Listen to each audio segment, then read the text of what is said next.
Assalamualaikum warahmatullahi wabarakatuh. Om Swastiastu, Namo Buddhaya, salam kebajikan, dan salam sejahtera bagi kita semua. Dengan saya Genis Atika, salah satu siswi SMP Negeri 1 Sidoarjo yang akan menemani Anda dalam beberapa waktu ke depan di POTIS, Podcast Kritis.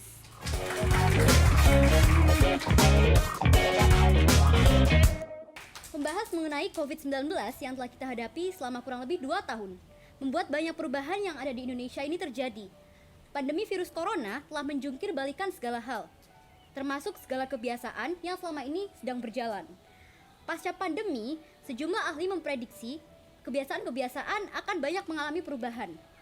Salah satunya terkait kebiasaan kita saat melakukan perjalanan atau traveling. Meskipun hingga saat ini, kita belum mengetahui kapan hal itu bisa dilakukan kembali. Pada pembahasan POTIS ini, topik yang akan kami angkat adalah perubahan sosial masyarakat menghadapi new normal pandemi COVID-19. Dalam pembahasan lebih lanjut mengenai topik ini, saya akan ditemani oleh ketiga narasumber di POTIS ini. Kepada ketiga narasumber dipersilakan untuk bergabung bersama kami. Selamat pagi, selamat pagi. Selamat pagi, Kak. Selamat pagi. Selamat pagi, selamat bergabung bersama kami. Ya, Kak. Terima kasih atas undangannya. Nah, tak kenal maka tak sayang. Maka dari itu, kepada ketiga narasumber dipersilakan untuk memperkenalkan diri terlebih dahulu. Baik, izinkan saya memperkenalkan diri saya terlebih dahulu. Nama saya Rabani Fatia Zaira Malik. Saya salah satu siswi dari SMPN Negeri 1 Sidoarjo. Selamat pagi, saya Muhammad Tidar Sabani. Saya seperti Rabani, saya juga siswa SMPN 1 Sidoarjo. Dan perkenalkan, nama saya Mitsal Fazila. Saya juga merupakan salah satu siswi dari SMP Negeri 1 Sidoarjo. Baik, di podcast edisi hari ini kira-kira kita akan membahas apa ya? Perubahan sosial bukan? Benar sekali, perubahan sosial. Namun, perubahan sosial itu tidak hanya sampai situ saja teman-teman semuanya. Karena perubahan sosial terdapat banyak sekali bentuknya. Lalu di podcast hari ini kita membahas tentang perubahan sosial dalam bentuk apakah? Iya, yang ingin saya tanyakan sejak tadi. Apa judul pembahasan kami mengenai perubahan sosial hari ini? Nah, pastinya para narasumber kita di sini dan juga para penonton POTIS tentunya bertanya-tanya mengenai judul POTIS atau pembahasan kami hari ini, bukan? Langsung saja saya bacakan. Jadi, pada pembahasan kami hari ini, kami akan membahas mengenai perubahan sosial masyarakat Indonesia menghadapi new normal pandemi COVID-19. Permasalahan yang sudah tidak asing lagi di kalangan masyarakat saat ini. Benar sekali, kami mengangkat judul ini karena kebanyakan masyarakat kurang menyadari perubahan-perubahan yang terjadi saat pandemi, khususnya di masa normal baru ini. Ya, termasuk saya. Padahal banyak sekali sisi yang dapat kami pelajari di perubahan yang terjadi di perubahan ini. Apakah di antara Anda semuanya atau mungkin para penonton nih dapat menebak atau menjawab atau juga menjelaskan mengenai definisi dari perubahan sosial itu sendiri? Karena pasti banyak orang akan bingung jika kami tidak membahas definisinya itu sendiri terlebih dahulu. Apakah ada yang berkenan untuk menjawab? Baik, saya izin untuk menjawab. Perubahan sosial menurut saya adalah perubahan pada berbagai lembaga kemasyarakatan yang mempengaruhi sistem sosial masyarakat yang mencakup nilai-nilai sosial, pola juga perilaku kelompok pada masyarakat itu sendiri. Mudah dipahami sekali penjelasannya. Terima kasih. Sekarang kami harus mencari beberapa contoh nih mengenai perubahan sosial di masa normal baru ini. Apakah Anda berkenan untuk memberikan contoh ataupun berbagi pengalamannya bersama kami di POTIS ini? Contoh dari saya yang sangat mudah ditemukan saat ini di era normal baru seperti ini adalah dari pola perilaku dan proses interaksi sosial masyarakat. Di masa normal baru seperti ini, banyak masyarakat yang takut untuk berinteraksi atau berkomunikasi secara langsung atau face to face. Sehingga mereka lebih memilih untuk berkomunikasi secara virtual karena mereka pernah mengalami hal yang tidak diinginkan seperti kehilangan orang yang tersayang maupun orang itu sendiri yang terpapar COVID-19 saat nilai kasus COVID-19 di Indonesia sedang meranjak naik. Hal tersebut, perubahan yang dapat mengurangi proses interaksi sosial masyarakat secara langsung dapat berdampak pada diri seseorang tersebut. Bisa jadi kesepian dan menjadi pribadi yang introvert. Benar sekali, perbincangan antar manusia secara online atau virtual pun marak dilakukan oleh mereka-mereka yang lebih memilih untuk berdiam diri di rumah dan tidak bertemu orang. Apakah perubahan tersebut langsung terasa di kehidupan kalian saat masa normal baru ini? Tentu saja, karena perubahan interaksi antar manusia di masa normal baru ini terjadi pada saya sendiri. Teman-teman saya mengajak untuk mengunjungi suatu tempat, saya memilih untuk berdiam diri di rumah karena kepentingan itu tidak terlalu penting. Karena pada sekitar bulan Mei tahun 2021, di mana COVID pada saat itu sedang naik drastis saat Hari Raya Idul Fitri, saya diajak oleh keluarga saya untuk bersilaturahmi secara online melalui platform Zoom. Kami tidak beranjak dari rumah sama sekali untuk bertamu dan juga mempersilahkan tamu untuk datang karena kami sangat khawatir akan penyebaran virus tersebut. Sejak saat itu, saya takut untuk bertemu orang dan memilih lebih untuk menggunakan platform seperti Google Zoom ataupun Google Meet. Terima kasih atas ceritanya. Namun, bagaimana upaya Anda mengatasi permasalahan tersebut sehingga saat ini Anda dapat kembali berinteraksi dengan orang secara langsung? Saya menyadari bahwa COVID-19 dapat ditangani selama kita menjalankan protokol kesehatan dan menjaga kesehatan dengan benar dan berdiam diri di rumah merupakan sesuatu yang seharusnya tidak saya lakukan agar interaksi secara langsung antar manusia tetap berjalan hingga kapanpun dan dalam kondisi apapun. Jika sesuai pengalaman Pak Bani tadi, Anda menggunakan platform Zoom untuk berkomunikasi. Apakah ada contoh perubahan sosial masyarakat di masa normal baru ini dalam bidang teknologi? Bukankah masyarakat sekarang lebih terbiasa menggunakan alat-alat teknologi tersebut karena dampak pandemi COVID-19 ini? Apakah ada perubahan sosial di masa normal baru ini bagi kita seorang siswa SMP? Ada pastinya. Teknologi yang telah kami bahas singkat sebelumnya, seluruh pelajar di Indonesia atau bahkan di seluruh dunia ini bersifat global yang dimana kami semua diharuskan untuk sekolah online atau yang bisa disebut dengan daring. Dapat dikatakan bahwa pandemi COVID ini merupakan perubahan unplanned atau tidak terencana. Ya, saya setuju, karena tentunya kami semua tidak ada yang mengharapkan bahwa pandemi COVID-19 ini dapat melanda kami selama bertahun-tahun. Sebelum pandemi terjadi, saya bingung justru tidak mengenal apa itu Zoom, Google Meet, atau bahkan Google Classroom. Namun, pengetahuan baru bagi saya selama kurang lebih 1,5 tahun menjalani sekolah online, saya dapat memanfaatkan laptop maupun handphone saya dengan lebih bermanfaat. Dan dapat saya katakan bahwa terjadinya pandemi yang melanda negara kita ini tidak sepenuhnya membawa dampak negatif. Benar sekali, saya setuju, karena Tuhan pasti memberikan hikmah di balik semua hal yang diberikan kepada hambanya.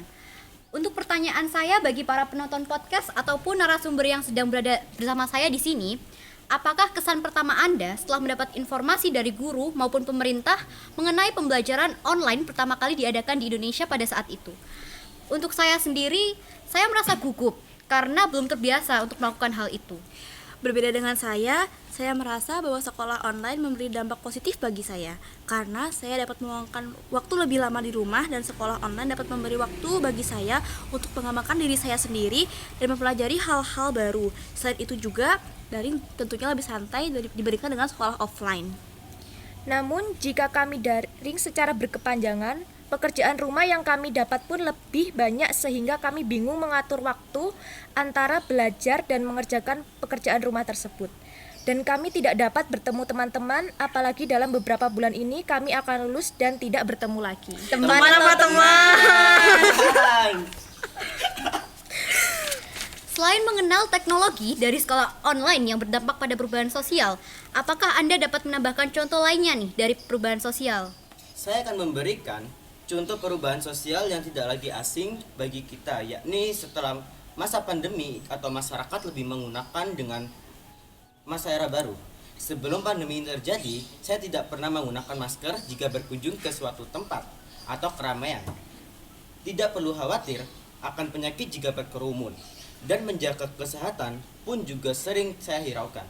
Namun, semua perubahan dan sangat terlihat dengan jelas perubahannya. Saat saya berkunjung ke pusat perbelanjaan, saya sangat merasakan yang namanya perubahan sosial di kehidupan sehari-hari. Dan sebelum adanya pandemi dan di kehidupan era baru saat ini, semuanya menggunakan masker, menjaga jarak, dan selalu mencuci tangan dan menaati protokol kesehatan yang telah ditentukan. Bahkan antrean saat membayar di kasir pun diberi jarak agar tidak menyebabkan kerumunan.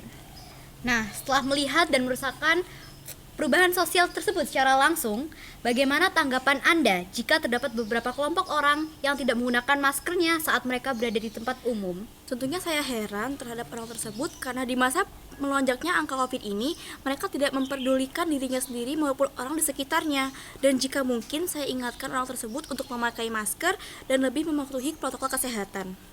Sekarang berbicara mengenai hikmah di balik pandemi ini, apakah Anda dapat memberitahu kami mengenai hikmah-hikmah tersebut saat pandemi telah usai di Indonesia? Saya dapat lebih menaati protokol kesehatan dengan baik, selalu menjaga kesehatan, dan di masa pandemi semua aktivitas saya terbatas dan saya dapat lebih dekat dengan keluarga saya di rumah, di mana sebelumnya saya hampir jarang meluangkan waktu bersama keluarga di rumah.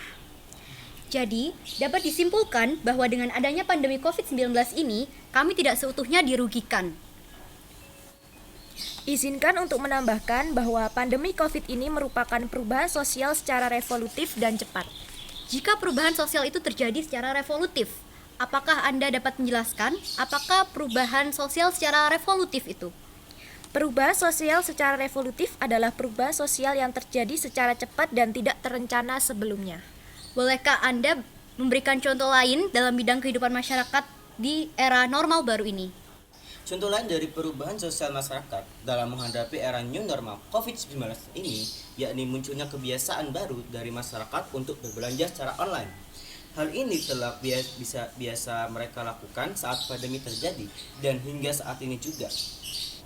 Menurut artikel yang telah saya baca, perilaku masyarakat semakin terdorong ke aktivitas berbelanja secara online. Konsumen semakin bergantung dengan produk dan layanan yang diberikan melalui platform digital. Ungkap founder dan CEO salah satu platform e-commerce. Benar sekali, saya pun merasakan juga jika berbelanja secara online itu lebih mudah, walaupun masih ada beberapa sisi negatif dari berbelanja online itu sendiri. Kami sudah menyimpan beberapa contoh dari perubahan sosial masyarakat pada masa normal baru. Berbicara mengenai perubahan sosial, mental seseorang di masa pandemi, apakah hal itu juga berdampak pada masyarakat sekitar? Tentunya, beberapa orang memiliki perubahan mental di masa pandemi, terutama bagi para remaja seperti kita. Menurut artikel UNESCO, diperkirakan terdapat lebih dari 1 dari 7 remaja berusia 10-19 tahun di dunia ini yang hidup dengan diagnosis gangguan mental. Setiap tahun, tindakan bunuh diri merenggut nyawa lebih dari 46.000 anak muda. Tindakan ini adalah 1 dari 5 penyebab utama kematian pada kelompok itu. Akan tetapi, masih terdapat kesenjangan besar antara kebutuhan untuk mengatasi masalah kesehatan mental dengan pendanaan yang tersedia. Laporan tersebut menemukan bahwa secara global, anggaran kesehatan yang dialokasikan untuk kesehatan mental hanya mencapai 2%. Ternyata serem juga ya dampaknya. Kira-kira apa yang menyebabkan kesehatan mental mereka menurun pada saat pandemi COVID-19 ini? Kesepian dan isolasi sosial juga meningkatkan resiko depresi dan mengganggu kecemasan pada anak-anak dan remaja.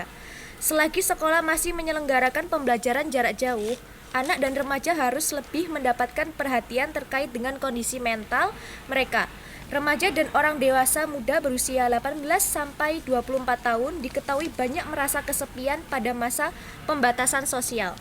Padahal usia itu adalah masanya mereka mengembangkan jati diri lewat lingkungan pertemanan. Ancaman kesehatan mental yang terjadi pada anak dan remaja di masa pandemi juga mendapatkan perhatian dari United Nations International Children Emergency Fund atau yang lebih sering disebut dengan UNICEF.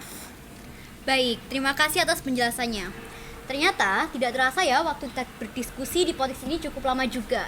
Dan dapat disimpulkan bahwa terdapat banyak kejadian perubahan sosial yang ada pada masa normal baru ini. Dampak dari adanya pandemi ini tidak seutuhnya merugikan pada masyarakat. Namun, kami dapat belajar dan mengenal banyak hal baru setelah adanya pandemi ini. Baik, terima kasih saya ucapkan kepada narasumber kita hari ini dan tentunya seluruh penonton podcast hari ini yang telah membagi waktunya dan membagi pengalamannya tentunya bersama kami dalam beberapa menit yang lalu.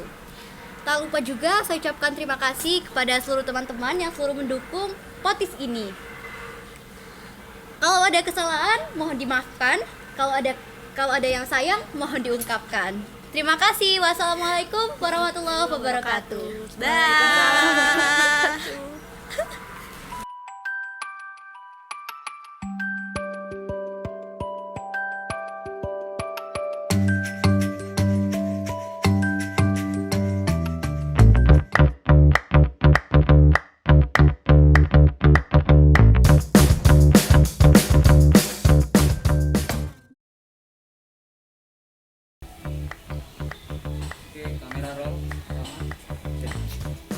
Assalamualaikum warahmatullahi wabarakatuh.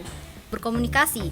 Apakah ada contoh perubahan sosial masyarakat di masa normal baru ini dalam bidang teknologi? Bukankah masyarakat sekarang lebih terbiasa menggunakan alat-alat teknologi tersebut karena dampak pandemi COVID-19 ini? Ada pastinya. Teknologi yang telah kami bahas singkat sebelumnya, seluruh pelajar di Indonesia atau bahkan di seluruh dunia Saya dapat memanfaatkan laptop maupun handphone saya dengan lebih bermanfaat. Menurut artikel yang telah saya baca, perilaku masyarakat semakin terdorong ke aktivitas berbelanja secara online. Konsumen semakin bergantung dengan produk dan layanan yang dihadirkan melalui platform digital. Ungkap founder dan CEO dari salah satu platform e-commerce. Kenapa sih? Jika di itu aja Di tengah jawaban aja. tengah jawaban itu diulangin lagi ya. Kamu pilih jawaban, kamu cari tengahnya aja. Kalau ada kesalahan, mohon dimaafkan. Kalau ada yang sayang, mohon diungkapkan. Terima kasih. Wassalamualaikum warahmatullahi wabarakatuh. Ya.